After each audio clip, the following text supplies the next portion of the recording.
Chaque cérémonie d'ayahuasca, chaque expérience transcendantale ou chaque expérience psychédélique a un caractère unique qu'il est impossible de reproduire. Chaque voyage est non seulement propre à un utilisateur, mais également un contexte, un état physique, un état psychique et une situation de vie dans laquelle s'intègre la personne qui est amenée à vivre cette cérémonie. Et pourtant, il existe un point de jonction entre toutes les expériences, un stade ultime du voyage transcendantal. Ce stade-là peut être atteint non seulement dans des cérémonies d'ayahuasca, mais également dans l'absorption à forte dose de substances telles que la psilocybine, le LSD ou la diméthyltryptamine. On observe également que certaines religions, certaines formes de spiritualité comme le bouddhisme ou les soufis rapportent dans leurs écrits des états d'être qui sont similaires à cet état transcendantal. Et dans le milieu médical, on rapporte des états de mort imminente qui peuvent s'assimiler à cet état-là. On appelle ce point culminant la mort de l'ego.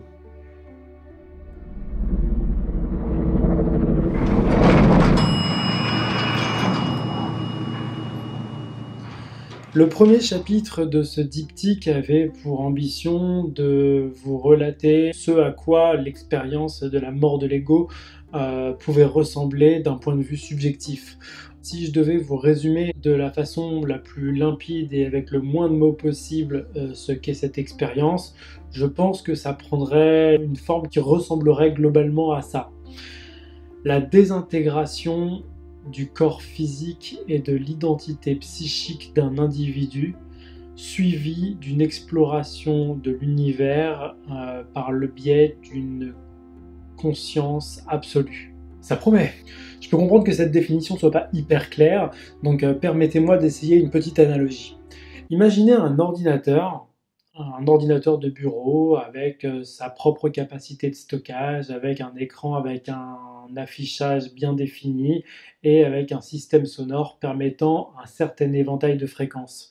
Imaginez aussi que cet ordinateur soit exploité à simple destination d'une voire deux personnes, allant sur quelques sites internet, ouvrant quelques implications. Et bien cet ordinateur-là, c'est la comparaison que je vais employer avec Lego. Si on continue la métaphore de l'ordinateur, imaginez qu'on installe sur cet ordinateur une application qui ouvre simultanément toutes les pages ayant jamais existé depuis la genèse d'Internet sur son browser.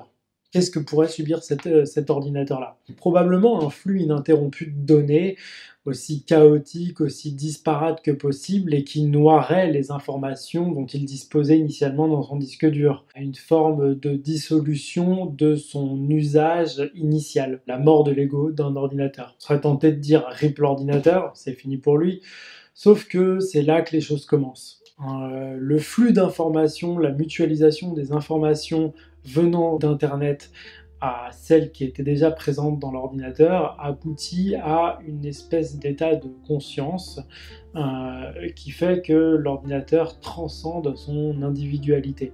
Il n'est plus l'ordinateur de quelqu'un, il demeure ce canal, mais il devient également Internet. Si on arrête de filer 2 secondes la métaphore de l'ordinateur, ce qui est l'expérience de la mort de l'ego pour un être humain, c'est la dissolution de son sentiment d'individualité dans l'immensité de la perception de l'univers qui pénètre le corps et l'esprit de l'usager comme un espèce de flux ininterrompu d'informations aussi disparates, chaotiques et nombreuses les unes que les autres. Quand on sent son corps se dissoudre et qu'on sent son esprit se dissoudre pour ne laisser place qu'à une espèce de flux généralisé, on peut assimiler ce sentiment-là à la mort, tout simplement. Alors cette expérience, elle est évidemment très traumatisante. Un individu qui l'a expérimenté peut parfois avoir besoin de jours, de semaines, de mois pour se remettre de l'intensité d'un moment pareil et d'essayer de construire quelque chose de sensé à partir d'un élément aussi insensé que la dissolution dans un grand tout. Et c'est là que les témoignages varient puisque cette expérience, de par la pluralité des résultats qu'elle peut produire, crée des impressions qui sont très différentes d'un individu à l'autre.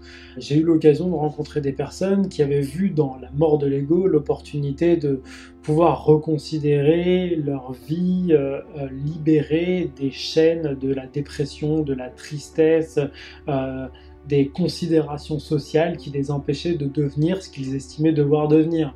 Auquel cas, c'était quelque chose d'assez miraculeux pour eux, puisque c'était une ouverture vers la liberté et vers la possibilité de s'accomplir complètement en tant qu'individu, libéré de toute forme de peur. Pour d'autres personnes, beaucoup plus attachées, je pense, à la notion d'identité, ayant beaucoup plus de difficultés au lâcher-prise. L'expérience a été profondément traumatisante, puisqu'elles ont expérimenté une perte complète de leurs repères, une perte complète de leur sens et de leur rapport à la réalité, pour expérimenter un passage qui pourrait se qualifier d'épisode de psychose ou de schizophrénie. Encore une fois, comme l'expérience de l'ayahuasca, comme toute forme d'expérience psychédélique, il est vraiment fondamental de comprendre que c'est une expérience qui consiste véritablement en une forme de plongée vers l'inconnu. La seule manière de pouvoir faire face à une expérience comme celle de la mort de l'ego ou d'une révélation mystique, quelle qu'elle soit, c'est